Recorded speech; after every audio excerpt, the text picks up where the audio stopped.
नामजद chief justice Yahya Afridi आज ऐवान सदर में ओहदे का हल्फ उठाएंगे। सदर मुमलिकत आसिफ अली जरदारी नामजद चीफ जस्टिस से हल्फ लेंगे।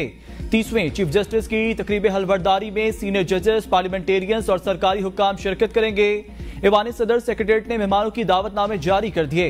जस्टिस याह्या अफरीदी का ताल्लुक खैबर पख्तूनख्वा के शहर डेरा इस्माइल खान से है। याह्या अफरीदी 28 जून 2018 से सुप्रीम कोर्ट के जज के तौर पर खिदमत अंजाम दे रहे हैं। उनके ओहदे की मुद्दत 26 अक्टूबर 2024 से 3 साल के लिए होगी। सुप्रीम कोर्ट में पेंडिंग केसेस की तादाद कम करना, आईनी बेंचों की तश्कील जस्टिस याह्या अफरीदी के लिए बड़े चैलेंजेस होंगे।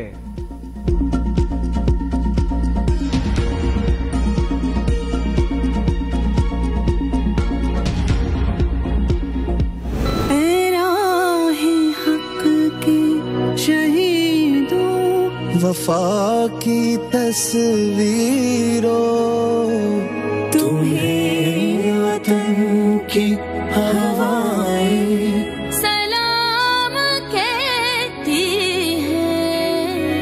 तेरा है हक के शहीदों। लकी मरवत में ख्वारिज का नमाज मगरिब के दौरान मस्जिद पर हमला। पाकिस्तान मिलिट्री अकेडमी के कैडेट आरिफ अल्लाह शहीद। ISPR के मुताबिक ख्वारिज के फायरिंग करते ही कैडेट आरिफ अल्लाह ने फौरी जवाब दिया। बहादुरी से लड़ते हुए कई नमाजियों की जानें बचाई। 19 साला कैडेट आरिफ अल्लाह आबाई शहर लकी मरवत छुट्टी पर आए हुए थे। सदर मुमलिकत आसिफ अली जरदारी, वजीर आजम शहबाज शरीफ और वजीर दाखिला मोहसिन नकवी का आरिफ अल्लाह की शहादत पर इजहार अफसोस। शहीद के बुलंदी दर्जात और अहल खाना के लिए सब्र जमील की दुआ।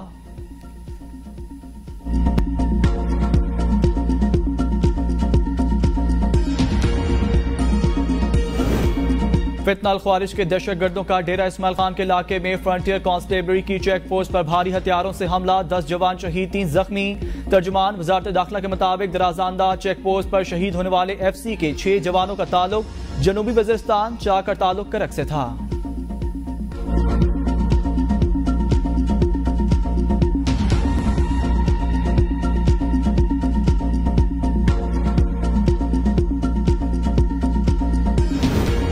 बन्नू किला के जानी खेल में दहशतगर्दों का पुलिस पर हमला। फायरिंग से SHO जानी खेल और एक एहलकार शहीद।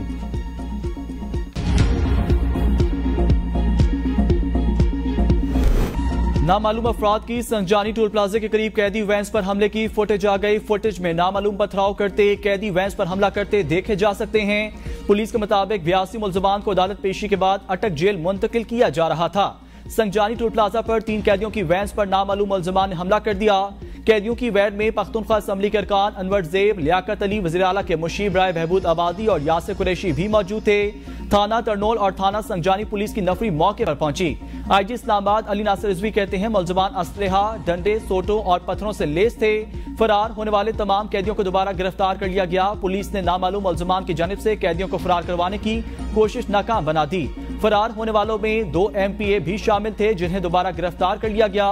हमला आवरों की तादाद 18 से 20 थी। पुलिस ने 4 हमला आवरों को गिरफ्तार कर लिया, जिनमें MPA का बेटा, 1 पुलिस एहलकार और 2 दीगर मुल्जमान शामिल हैं।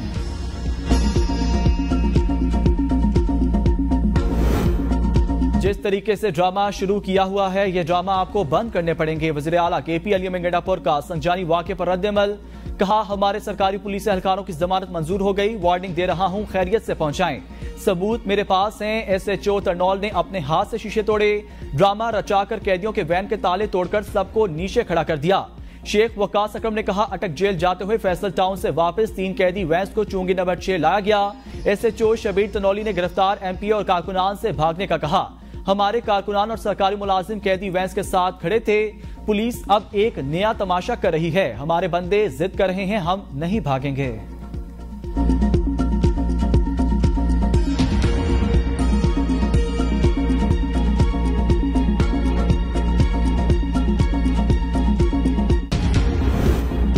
संजानी टोल प्लाजा के मकाम पर तहरीक इंतशार के कारकुनान ने कैदियों की गाड़ी पर हमला किया। वफाकी वजीर इत्तलात अताउल्लाह ताड़ कहते हैं, गिरफ्तार मुल्जमान को फरार करने की नाकाम कोशिश की गई। हमले में शामिल मुल्जमान को गिरफ्तार कर लिया गया। हमले में शामिल खैबर पख्तूनख्वा से PTI MPA लियाकत का साहबजादा भी गिरफ्तार। 2 गाड़ियां, 4 अफराद और असलहा कब्जे में ले लिया गया। 82 कैदियों को फरार करने की कोशिश की। 19 कैदी फरार हुए थे जिन्हें दोबारा गिरफ्तार कर लिया गया। 2 पुलिस एहलकार हमले में जख्मी हुए। पुलिस ने बहादुरी से हमला नाकाम बनाया। मुल्जमान के खिलाफ सख्त एक्शन लेकर मिसाल कायम की जाएगी। तहरीक इंसाफ का रद्दअमल मज़ाक़ खेज, जो किसी फिल्म का स्क्रिप्ट लगता है।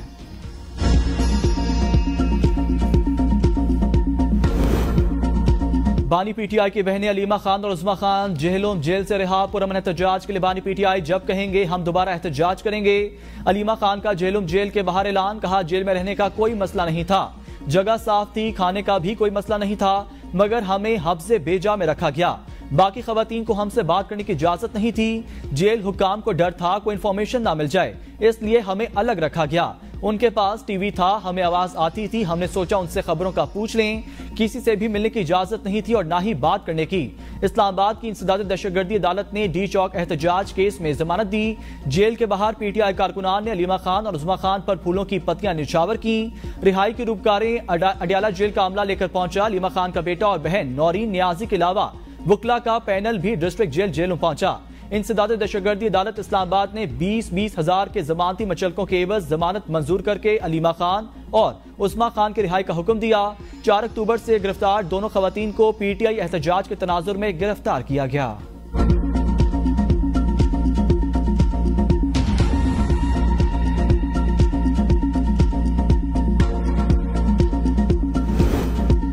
काजी फैज ईसा बहुत अच्छा वक्त गुजार कर जा रहे हैं, उनसे बहुत कुछ सीखने को मिला। साबिक चीफ जस्टिस के फुल कोर्ट रेफरेंस से खिताब में नामजद चीफ जस्टिस याया अफरीदी ने कहा, चीफ जस्टिस ने अपने दौर में खवातीन और बच्चों के हकूक का तहफ़्फ़ुज़ किया।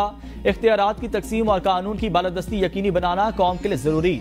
फौरी तौर पर दूर दराज इलाकों की ज़िला अदलिया पर तवज्जो देना होगी। काजी फैज ईसा से अगर आप मुस्कुरा कर और अच्छे अंदाज में बात करें तो वो आपसे बेहतरीन इंसान के तौर पर बात करेंगे। अगर आप उनको झड़पेंगे या तंग करेंगे तो फिर उसके बाद जो कुछ होगा उस पर मैं कोई गारंटी नहीं दे सकता, सिर्फ ये बता सकता हूं मेरा तजर्बा अच्छा नहीं रहा।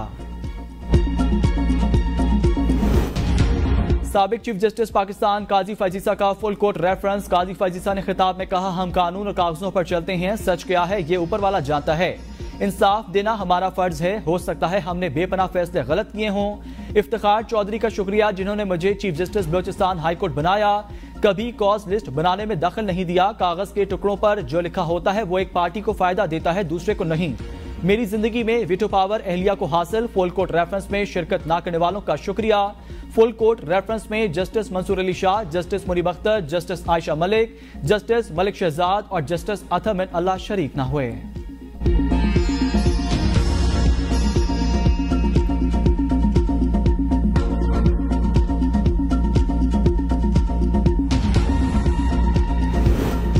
कायद मुस्लिम लीग नून नवाज शरीफ दुबई पहुंच गए। एयरपोर्ट पर सफीर पाकिस्तान फैसल तिरमिज़ी और दीगर ने इस्तकबाल किया। नवाज शरीफ हुसैन डार के घर क़याम के बाद आज लंदन रवाना होंगे। 29 अक्टूबर को लंदन से नवाज शरीफ अमेरिका जाएंगे, जहां से 4 रोज बाद वापस लंदन पहुंचेंगे। नवाज शरीफ की लंदन में अहम मुलाकातें भी मुतवक्किल हैं। ऑपोजिशन में हूं, हुकूमत में जाने का कोई इरादा नहीं, कोई तजवीज है तो इस बारे में इल्म नहीं। मौलाना फजल रहमान की मीडिया से गुफ्तगू, कहा 27वीं तरमीम नहीं आएगी, भरपूर मज़ाहमत करेंगे। 26वीं आईनी तरमीम की 56 शिकों को 22 पर लेकर आए। आईनी तरमीम में मजीद 5 शिकें शामिल कराई। हमें क्या कामयाबियां मिली इससे अंदाजा लगा सकते हैं। असूली तौर पर इंतकामी सियासत और सियासतदान के खिलाफ मुकदमात के कायल नहीं। हुकूमत के पांव के नीचे से जमीन निकल रही है। बानी पीटीआई के हुक्म पर मौलाना फजल रहमान से मुज़ाकरात जारी रखेंगे। बुशरा बीबी को हब्से बेजा में रखा गया। ऑपोजिशन लीडर उमर अयूब की मीडिया से गुफ्तगू, कहा बानी पीटीआई के खिलाफ तोशाखाना केस झूठा। बुशरा बीबी की रिहाई किसी डील का हिस्सा नहीं।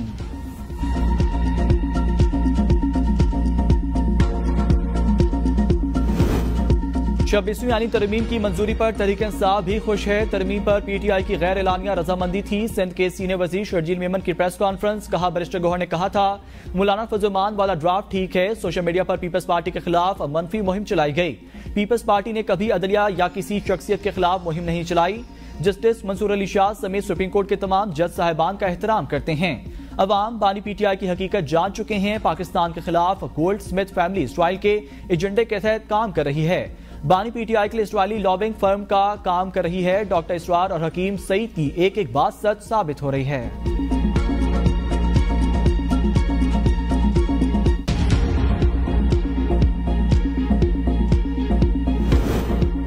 बुशरा बीबी की तबीयत ठीक नहीं है। बुशरा बीबी को दांतों का शदीद इन्फेक्शन है। वज़ीर आला KP के मामले खुसूसी मिशाल यूसुफजई का इंकशाफ। कहा इन्फेक्शन के बायस बुशरा बीबी के कान से भी खून आ रहा था। बुशरा बीबी के मजीद टेस्ट होंगे। इन्फेक्शन का इलाज जारी है। इलाज के लिए माहिर डॉक्टरों पर मुश्तमिल टीम तश्कील देने का इम्कान। बैरिस्टर सैफ ने कहा डील करने वाले शरीफ खानदान की तरह मुल्क से भाग जाते हैं। बुशरा बीबी रिहाई के बाद मुल्क से बाहर नहीं गईं, पेशावर आई हैं। डील वो करते हैं जो गाड़ियों की डिग्गी में जाते हैं। डील मुखालफिन की ख्वाहिश हो सकती है मगर हकीकत नहीं। बुशरा बीबी ने बहादुरी के साथ जाली मुकदमात का सामना किया। मुश्किल वक्त में बुशरा बीबी बानी PTI की ताकत बनी रही।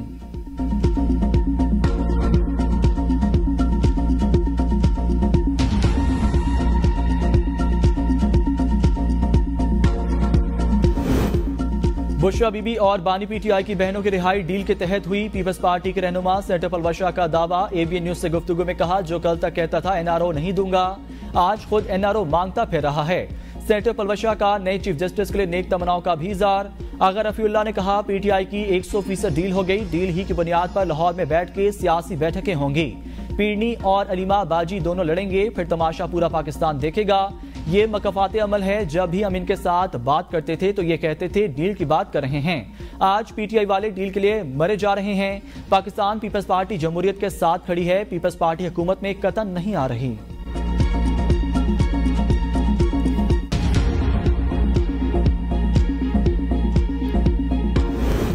पाकिस्तान ने IMF से $1 अरब फंडिंग की बाज़ाब्ता दरख्वास्त कर दी। वाशिंगटन में वज़ीर ख़जाना मोहम्मद औरंगज़ेब की मुख्तलिफ मालियाती इदारों और मुल्कों के रहनुमाओं से मुलाकातें। वज़ीर ख़जाना की JP मॉर्गन बैंक के नुमाइंदों से भी मुलाकात। स्टैंड बाय अरेंजमेंट के बाद पाकिस्तान की इक़्तिसादी सूरत हाल में बेहतरी पर गुफ्तगू।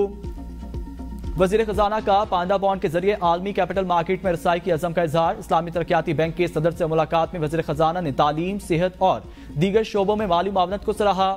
मेमन डैम में IDB और अरब कोऑर्डिनेशन ग्रुप की सरमायाकारी को भी सराहा।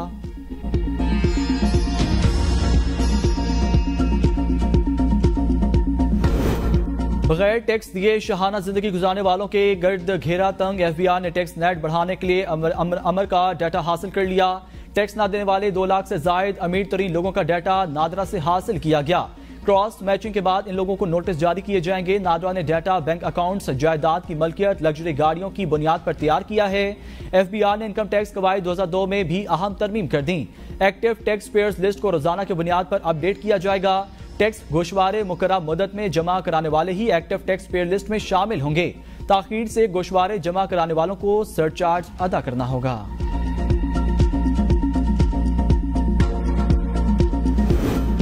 पाकिस्तान IMF मुआहदे की अहम शर्त को पूरा करने में नाकाम। 4 सूबाई हुकूमतें मुकर्रर करदा 342 अरब रुपए इजाफी वसूली का हदफ पूरा ना कर सकी। महसूलात की मद में 342 अरब रुपए जायद वसूल करना थे। तयशुदा हदफ का सिर्फ 53% ही हासिल हो सका। सूबाई हुकूमतों का हदफ 182 अरब रुपए कम रहा। ताजिर दोस्त स्कीम के तहत इजाफी 10 अरब रुपए का हदफ भी पूरा नहीं हो सका। वज़ीर आज़म की स्टॉक एक्सचेंज 90,000 पॉइंट्स की तारीख की सतह से तजावुज करने पर कौम को मुबारकबाद। स्टॉक मार्केट में बदतरीज इजाफा सरमायाकारों की हुकूमती पॉलिसियों पर एतमाद का इकास करार। शहबाज शरीफ ने कहा 14 बरस बाद स्टॉक मार्केट में ऐसा तेज इजाफा माशी टीम की अनथक मेहनत का नतीजा है। महंगाई की शरह 38 से 6.9% पर आ गई। मुसलसल 2 माह से करंट अकाउंट सरप्लस में है। बिजली सार्फिन के रिलीफ के लिए IPPs के साथ मुआहदों पर नजरसानी शुरू हो चुकी। IMF से $7 अरब की लॉन्ग टर्म सहूलत मईशत में मजीद बेहतरी लेकर आएगी।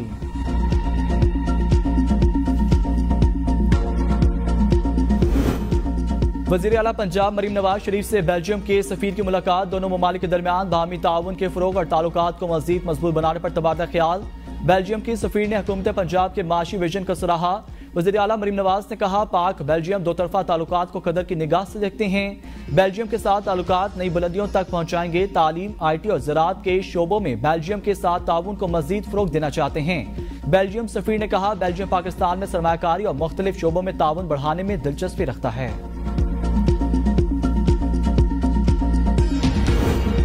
बुशरा बीबी और बानी PTI की बहनों को अदालत ने रिहाई दी। आइन के मुताबिक पुरअमन एहतजाज करना सबका हक है। वज़ीर आला सिंध मुराद अली शाह की मीडिया से गुफ्तगू। कहा अवाम की फलाह बहबूद के लिए इक़दामात किए जा रहे हैं। तलबा के लिए टेक्निकल एजुकेशन जरूरी है। बच्चों को तालीम की फरहमी के लिए जदीद टेक्नोलॉजी से इस्तेफादा करेंगे।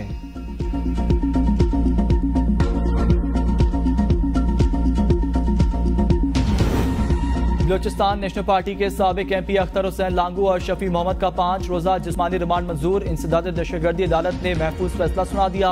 मुल्ज़मान के वकला की जिस्मानी रिमांड की मुखालफत मौक़िफ़ अपनाया। इसमें किसी के भी किरदार की वजाहत नहीं की गई। आम इल्ज़ामात लगाए गए हैं। BNP ने आईनी तरमीम की मुखालफत की तो मुकदमा दर्ज कर दिया। असलहा लहराया ना दिखाया, असलहा था तो उन्होंने पकड़ा क्यों नहीं।